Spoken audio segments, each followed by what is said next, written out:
9 مئی کے جو جناح ہاؤس حملہ کیس اور بقیہ 7 مقدمات دہشت گردی کے ہیں، وہیں پہ جو ISI آفس حملہ کیس ہے فیصل آباد کا، اس میں آفیشیل سیکریٹ ایکٹ کی دفعات لگائی گئی ہیں، اس میں بھی عمران خان کو اس میں گرفتار کیا جائے گا ان مقدمات میں۔ اب دیکھنا یہ ہے کہ یہ ساری چیزیں کس طریقے سے آگے چلتی ہیں، چونکہ سپریم کورٹ آف پاکستان کا فیصلہ آ گیا انتخابات کے حوالے سے، چیزیں یہی بتاتی ہیں کہ لیول پلینگ فیلڈ کے حوالے سے جو سپریم کورٹ آف پاکستان نے یہ فرمایا تھا، میں نے جو فیصلے کی تفصیل آپ کے ساتھ شیئر کی ہے کہ جب عدالت میں حکم نامہ لکھوایا گیا تھا تو باقاعدہ طور پہ کہا گیا تھا کہ سازگار ماحول، انتخابات کے لیے سازگار ماحول ہر شہری کا بنیادی حق ہے، وہ لائن ہی تحریری فیصلہ جو بعد میں جاری کیا گیا اس میں نہیں ہے۔ تو جب سپریم کورٹ وہ لائن ہی نہیں اس میں شامل کرتی تو پھر یہ سازگار ماحول اللہ کرے کہ نظر ہے، ابھی تک نظر نہیں آ رہا، اور اس کی آگے میں مثال آپ کے سامنے رکھوں گا۔ دوسری جانب جو مقدمہ درج کیا گیا ہے پاکستان تحریک انصاف کے سابق رہنما، اور انہوں نے بڑی کوشش کی، انہوں نے جو معاشی ہمارے اداروں کی جانب سے جو معاشی جو کوشش کی جا رہی ہے معاشی حالات بہتر کرنے کے لیے، وہ ان کو بھی سراہتے رہتے ہیں، اور نگران وزیر اعظم کے حق میں تو روزانہ وہ ٹویٹ بھی کرتے ہیں، لیکن یہ ساری چیزیں کافی نہیں ہیں۔ مقدمہ نمبر 1066/23 ہے، تھانہ اپارہ ہے، تاریخ وقت وقوع ہے جی اکتوبر 2021 کا، اکتوبر 2021 کا یہ وقوع ہے، اور FIR درج ہوتی ہے 4 نومبر 2023 کو۔ کرمنل لاء میں اتنا گیپ ہو، اتنا ڈیلے ہو، اور اس کے باوجود عدالتیں ریمانڈ دے دیں، تو یہ میں ابھی آگے آپ کو میں وقوع پڑھ کے سناتا ہوں۔ انہوں نے کہا جی کہ میری ملاقات ہوئی، جو کہتے ہیں جی کہ میں ریل اسٹیٹ کے بزنس سے وابستہ ہوں، اور میری ملاقات ہوئی سابق منسٹر چودھری فواد سے، جو ریگولر کوسار مارکیٹ آتے تھے، جہاں ہمارا آمنا سامنا ہوا اور دعا سلام ہوئی، اور دعا سلام میں ایک دوسرے کے ہم قریب ہو گئے، ہمارے اعتماد کا تعلق بن گیا۔ 21 ماہ اکتوبر 2021، کوئی تاریخ نہیں ہے، اسپیسیفک تاریخ ہی کوئی نہیں ہے، تو ہماری FIR تو کرمنل لاء میں وہیں فارغ ہو جاتی ہے جب اسپیسیفکلی کوئی تاریخ نہ ہو۔ کہتے ہیں جی ماہ اکتوبر میں فلاں فلاں ہوا، انہوں نے مجھے کہا جی نوکریوں کے لیے میں نے 50 لاکھ روپے دیے، اور اس میں ٹال مٹول سے انہوں نے نوکری بھی نہ لگوائی۔ بعد میں جب میں نے 50 لاکھ واپس مانگا تو ٹال مٹول سے کام لیتے رہے، اور پھر انہوں نے دھمکیاں دی مجھے، اور اب اس پہ مقدمہ درج ہوا ہے جی امانت میں خیانت کا۔ امانت میں خیانت 506 بریچ آف ٹرسٹ، وہ یہ ہے کہ آپ کسی کے پاس کوئی رقم رکھواتے ہیں، آپ نے کسی کے گھر پہ گاڑی کھڑی کی، آپ نے بیرون ملک جانا تھا، آپ امانتاً گاڑی کھڑی کر گئے، تو فار ایگزامپل ہمارے ہاں دیہاتوں میں کوئی اپنی گائے بھینس کسی پڑوسی کسی رشتہ دار کو دیتا ہے کہ چلیں یہ دودھ کا اس کا جو سیزن ہے آپ دودھ استعمال کر لیں اور پھر واپس کر دیں، اچھا اس کو کہتے ہیں امانت، کہ امانتاً کوئی چیز دینا۔ اب ایک بندہ خود کہہ رہا ہے کہ میں نے نوکری کے لیے 50 لاکھ روپے دیے، تو نوکری کے لیے 50 لاکھ روپے دینا کہاں سے امانت میں خیانت ہے؟ پھر امانت میں خیانت بھی کر دی، اور ساتھ دھمکیوں کا 506 کا بھی مقدمہ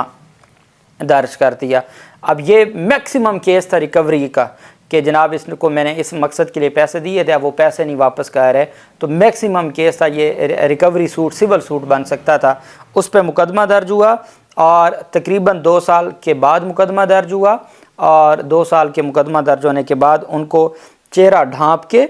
جیسے کوئی شناخت پریڈ ہونی ہے یا کوئی جیسے کوئی دہشت گردی کا کوئی مقدمہ ہے، چہرہ ڈھانپ کے لایا گیا اور عدالت میں پیش کیا گیا، اور عدالت کے سامنے وہ تو جب سب نے کیس دیکھا، کسی کو تھا کہ شاید 9 مئی کے کسی مقدمے میں یا کوئی اور کیس ہو، لیکن وہ حیران ہو گیا ہر بندہ FIR دیکھ کے کہ یہ کیا کیس ہے۔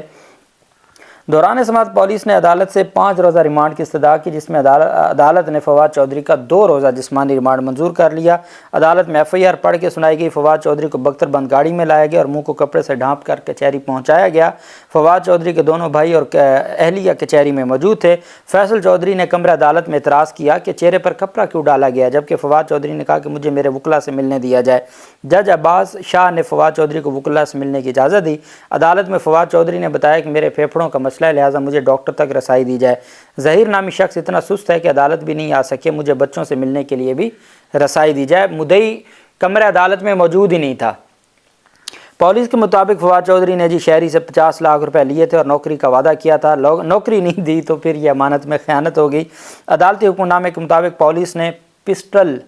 اور نقدی ریکور کرنے کے لیے 5 روزہ ریمانڈ کی استدعا کی ہے، اور فواد چودھری کے وکیل نے فزیکل ریمانڈ کی مخالفت کی۔ اس وجہ سے عدالت نے کہا جی کہ ان کو 2 روزہ جسمانی ریمانڈ پر بھیجا جاتا ہے اور ان کو 2 روزہ جسمانی ریمانڈ مکمل ہونے کے بعد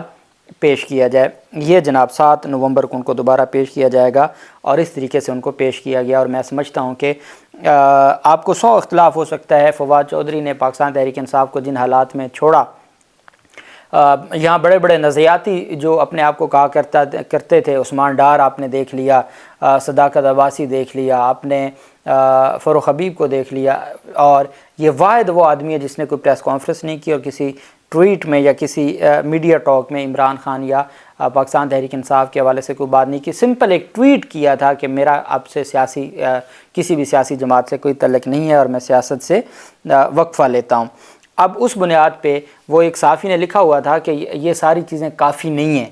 اصل چیز یہ ہے کہ یا تو آپ کو نون لیگ کی ٹکٹ پہ انتخابات لڑنا پڑیں گے، آپ بھلے جو ہمارے اداروں کے سربراہ ہیں ان کے حق میں ٹویٹ کریں، آپ بھلے نگران وزیر اعظم کے حق میں بات کریں، لیکن اگر آپ نواز شریف کے خلاف باتیں کریں گے اور اگر آپ نون لیگ کی یا آئی پی پی کی ٹکٹ پر انتخابات نہیں لڑیں گے تو پھر آپ کے لیے چیزیں مشکل ہوں گی۔ پشاور ہائی کورٹ نے حکم دیا، 2 دفعہ پشاور ہائی کورٹ حکم دے چکی ہے، اور پشاور ہائی کورٹ کے احکامات کے بعد مانسیرا میں پاکستان تحریک انصاف نے باقاعدہ طور پر NOC حاصل کیا، ان کو جلسے کی اجازت ملی، اور آج جب سارے انتظامات مکمل ہو گئے، سٹیج لگ گیا، کرسیاں لگ گئیں، تو اچانک سے پاکستان تحریک انصاف کو جلسے کی اجازت دینے کے بعد جلسے کی اجازت کو منسوخ کر کے سٹیج بھی سارا اٹھا کے لے گئی ہے پولیس، کرسیاں بھی اٹھا کے لے گئی ہے، اور وہاں پر دھاوا بولا گیا اور پاکستان تحریک انصاف کی جانب سے کہا گیا کہ جی ہمارے ساتھ یہ سلوک کیا گیا ہے۔ پشاور ہائی کورٹ کی اجازت، پاکستان تحریک انصاف نے کہا کہ پشاور ہائی کورٹ کی اجازت اور الیکشن کی تاریخ کے اعلان کے بعد بھی کل مالاکنڈ اور آج مانسیرا میں ورکرز کنونشن کی وجہ سے پورے شہر میں کرفیو لگا دیا گیا ہے۔ ایکسپائرڈ اور غیر آئینی نگران حکومتوں کے زیر نگرانی پولیس نون لیگ کے جلسوں کی کرسیاں خود لگاتی اور بھرتی ہے، جبکہ تحریک انصاف کے کنونشن تک کی کرسیاں تک یہ اٹھا کے لے جاتے ہیں۔ اس پر پاکستان تحریک انصاف نے احتجاج کیا، اور صحافی کہہ رہے ہیں اور پاکستان تحریک انصاف کے رہنما کہہ رہے ہیں کہ ہائی کورٹ کے فیصلے ہوں یا عدالت عظمیٰ کے، یہ لوگ اپنے جوتے کی نوک پہ رکھتے ہیں، اور فیصلوں کے باوجود آپ بھلے اچھے ریمارکس دیتے رہیں، آپ اچھے فیصلے دیتے رہیں، جب تک اپنے فیصلوں پر عمل درآمد نہیں کروائیں گے، آپ نے اجازت دے دی، آپ نے فیصلہ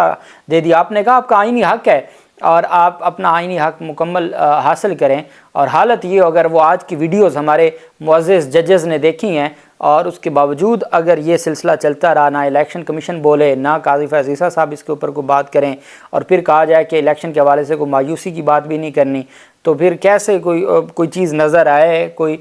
روشنی نظر آئے تو بندہ اس کے بارے میں کہے۔ جب روشنی ہی نظر نہ آئے اور حالات اس طرح پیدا کر دیے جائیں تو پھر کیا کیا جا سکتا ہے؟ اللہ ہمارے ملک پہ رحم کرے، اللہ پاک پاکستان کامیاب ناصر ہو۔ بہت شکریہ، اللہ حافظ، پاکستان زندہ باد۔